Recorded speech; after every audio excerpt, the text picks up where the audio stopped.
for joining us on this. Okay, thanks for joining us on a Sunday morning. I know it's not easy for everyone. Yeah, today I'm really glad to share our latest research reporting this bioinspired multifunctional tough gel sheath surgical suture. I'm currently a Ph.D. student working with Professor Jianyu Li at McGill University in the Department of Mechanical Engineering. And if you have any questions, please don't hesitate to contact us. Okay. All right, it's working now. So a brief introduction of surgical sutures. So you probably know sutures are this kind of like fiber-based medical devices that can mechanically hold apposition tissues together. Since its invention in like ancient Egypt, like thousands of years ago, it's still the gold standard wound closure and repair materials for a majority of the wounds for human body. So even though we know that, including me and Ben, a lot of other researchers like Dr. Zhao at MIT are working on bioadhesive development, still, we believe that surgical sutures are still indispensable for the general surgeries and a lot of surgeries, including tendon and other mechanically active tissue repair. And also you still have a very, very large market value of over 5.84 billion US dollar by 2023. And here I also listed here just like several example of existing suture materials used in the clinics. And this is just the materials, the lineup of Johnson & Johnson portfolios. As you can imagine, there are so many other materials existing in the market, including some of the materials I'm going to introduce later, including like Lycra, which is basically polycollagen, and also nylon and the collagen, which is a naturally derived material. So they come in different shapes and materials, and some of them are braided, some of them multifunction, multifilament, some of them monofilament. They come in different formula and compositions to serve different purposes for different wounds. So the problem is that there are still many limitations of these existing surgical sutures, since they're multifilament. So as you can see, they have this very rough surface. So they could induce tissue drag and friction when you implement the sutures to close the wound.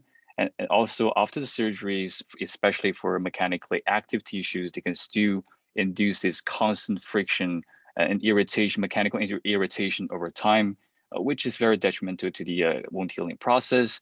And also, as we start to recognize importance of mechanobiology and how the micromechanical environments where the materials reside can actually affect the wound healing process, we believe that this mismatched mechanical environment would also affect the healthy wound healing process, since usually the surgical sutures are very, very stiff, and because they're designed so to hold very, very strong tissues together to make sure they're not fall apart during our daily activities. And also because when you suture the tissues, it would induce like stress, and there will be stress concentration happening. So you can imagine if it's actually sealing an organ that's containing fluid or air, such as lungs or like blood vessels, it will also have this body fluid or air leakage problem. And additionally, as I mentioned earlier, their function are purely mechanical. So they have very, very limited therapeutic functions, which is there's much to be desired regarding the future development of surgical sutures. I also give you some examples here. So as you can see, the surgical suturing of the articular cartilage can induce some osteoarthritis-like changes in the knee. So they are also can cause like inflammation and also the damage of the very, very soft tissue like cornea. So there have been a lot of progress in the development of surgical sutures, but there are certain hurdles towards the very, very reliable multifunctionalization. So people have been trying to like functionalize sutures by layer deposition, or hot melt extruding, or some like just like simply dip coating it with some other biomaterials. But the problem is that most surgical sutures are designed to be very bio and chemically inert.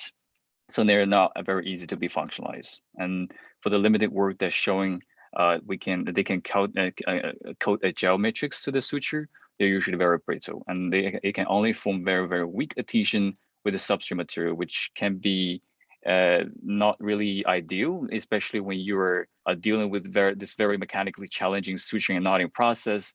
And also they have very limited drug loading capacity. So there are a lot of things that we can improve. So what we're proposing is to look into how we can actually design the next generation of surgical sutures. So we turn to the inspiration from nature.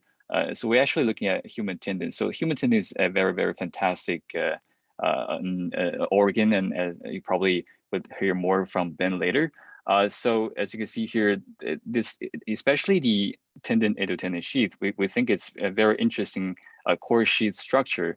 If you look at it like structurally, the inside the endotenon sheath, you have the hyaluronic proteoglycan that can very strongly attach to the collagen fibers, and also at the same time, the elastins can also strengthen and toughen the whole network to make sure it have a very, very strong integration. And at the same time, apart from there's the frictionless surface they provide to support gliding, and also a strong integration within themselves, they can also contain blood vessels and different cells to support the tissue regeneration if there's a damage occurred. So what we're proposing is to, inspired by the endotenon sheath structure, we propose a tough gel sheath surgical suture. So we believe that having a very tough gel sheath that strongly anchored onto the surgical suture, we can have a similar core sheath structure can serve the mechanical properties that we desired. That's desired. So specifically, we're proposing to have a anchor network that can strongly covalently bond with the suture thread surface. And also at the same time, we incorporate a double network hydrogels to toughen the whole structure to make sure the strong adhesion on the substrate is secured. And in the future, we can also incorporate the different materials, multifunctional materials to enable the multifunctionality of the surgical sutures.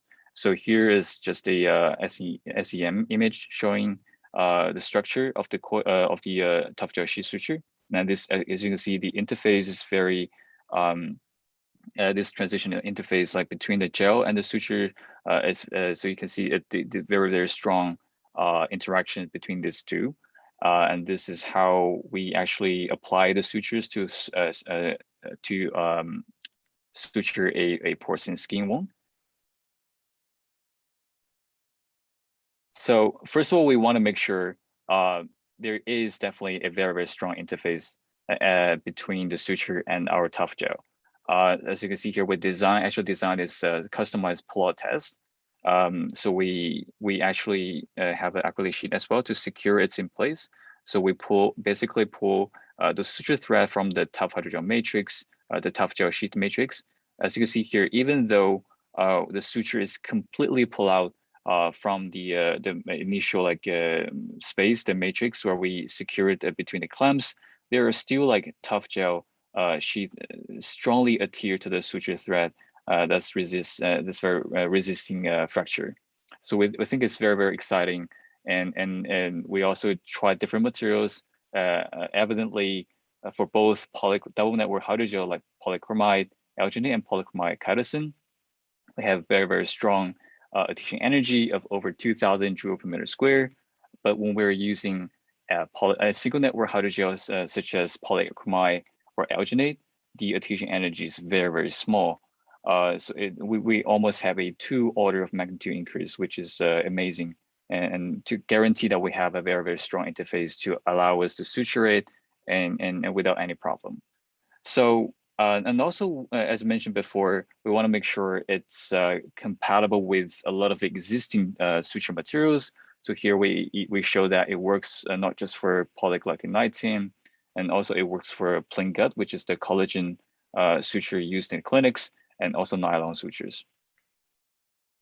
So next we study the, so we want to make sure that it can be used as a suture without a problem. So we tested the tensile strength of the suture thread, and it shows that there is a comparable mechanical strength, a failure strength between the pristine, the existing sutures, commercialized sutures, and our tough gel sheath sutures with over 3 gigapascal failure strength, which is more than enough for most of the surgical soft tissue repair. We also use atomic force microscopy to measure the surface softness surface stiffness of the tough gel sheath suture because of the hydrogel coating. As you can see here, the surface is much softer, which guarantees the very biomimetic and soft interface between the suture and the soft tissue that we're going to repair. And we further investigate the interfacial property between of tough gel sheath suture and tissues. So as you can see here, when we also design like a customized leg shear test to make sure that we can carefully control the friction between the tissue and our suture. So as you can see here, the drag friction coefficient is much lower, even like almost like 3 times lower than the pristine suture when we apply it on heart or skin or liver. We also design another test to characterize the friction between the suture cartilage and a artificial tissue mimetic substrate, which is a PDMS substrate.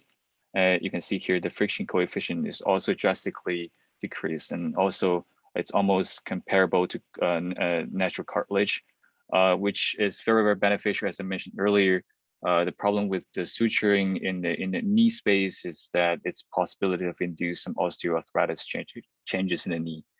So this is something very beneficial. So after validating all of the enhanced biomechanical properties, we believe that with this platform technology, we can actually customizedly design the multifunctionality of sutures by including by the inclusion of multifunctional compounds across different landscape, because our tough hydrogel sheath is the porcelain on the nanoscale. So we can potentially include like pH sensing beads and cells, or like other photoluminescent nanoparticles, and also drugs and growth factors. All of these are very important for the intervention of the therapeutic process functionality to enhance the wound healing process. So first of all, we include so we test directly whether the tough gel sheath suture itself can provide some antifouling property, and it does, because the polychromide is pretty cell repellent. So we actually show that with just with the tough gel sheath, we can drastically decrease the adhesion of bacteria on the sutures. We further incorporate a customized, consumer products, which is the benzalkonium chloride antibacterial compound. We also show that over 99% of bacteria is killed if we have this inclusion into our tough hydrogel sheath. And also we include the pH sensing beads into the tough gel sheath suture. We show that we can actually monitor the wound bed pH very nicely by naked eyes. This is very important because wound healing process actually involve a very drastic pH changes. For some chronic wounds, the pH can actually goes up to like 10. So if we can actually monitor the local pH, the local biochemical environments, we can intervene the wound healing process very timely. And finally, we also include a model drug, which is PCBSA, into the matrix. We show that we can, first of all, demonstrate the sustained release instead of a burst release of the drugs from the tough gel sheath suture. We also show that it has a much higher drug loading capacity compared to pristine sutures alone. Collaborating with some researchers at INRS, we also trying to demonstrate the bioimaging capability of our suture platform. So we actually incorporate this photoluminescence nanoparticle into our sutures, and so we also leverage its capability to be visualized inside the near infrared window, which is very important because they're essentially transparent in the biological window. So it allows us to actually visualize sutures beneath the skin, beneath the tissue. This can be very, very beneficial because if for minimally invasive surgeries, you want to make sure you see where you're suturing, and for the time when you retrieve the sutures, you also want to know where it is without the need of very, very complicated like laparoscopic techniques. So we believe that this could be a very, very nice demonstration of how we can further enhance the monitoring capability of our surgical sutures. So next, we characterize the biocompatibility of our tough gel sheath suture in vivo. So we actually monitor for 2 weeks. We take them out at 1 week and 2 weeks. As you can see here, what's really interesting is that after 2 weeks, we actually observe an increased biocompatibility or much lower inflammation for when there's a tough hydrogel sheath. Even though there's not a significant difference at day 7. So if you look at here, the zoom in picture, for the pristine sutures, over time, you will see an increased cell infiltration into the interspace of the suture fibers. Also, you can see here, these are the multinucleated giant cells, and also eosinophils, like you can probably see here the one with purple nucleus. Those are the indication of much more stronger chronic inflammation. So, but if you look at here, there's no cell infiltration, just a very, very thin collating encapsulation around the suture materials, which is really, really nice. And there's no presence of multi-nucleated giant cells like macrophages or neutrophils or eosinophils, which is a good indication of the great biocompatibility of our suture materials. And finally, we also demonstrate our sutures to be used to close the wound. As you can see here, we apply both the pristine sutures and the tough gel sheath sutures to close superficial wound on the dorsal skin of the rats. There is no difference between these two, and both conditions healed very well. So we demonstrate that our suture can be used for wound closure without any deterioration of our integrated tough gel sheath structure. So we believe that this is not the best example to demonstrate our advantage. Because for rats, the wound healing process, skin wound healing process, is just simply very, very fast. So we're really looking forward to apply our materials into very, very specific disease models and wound healing models.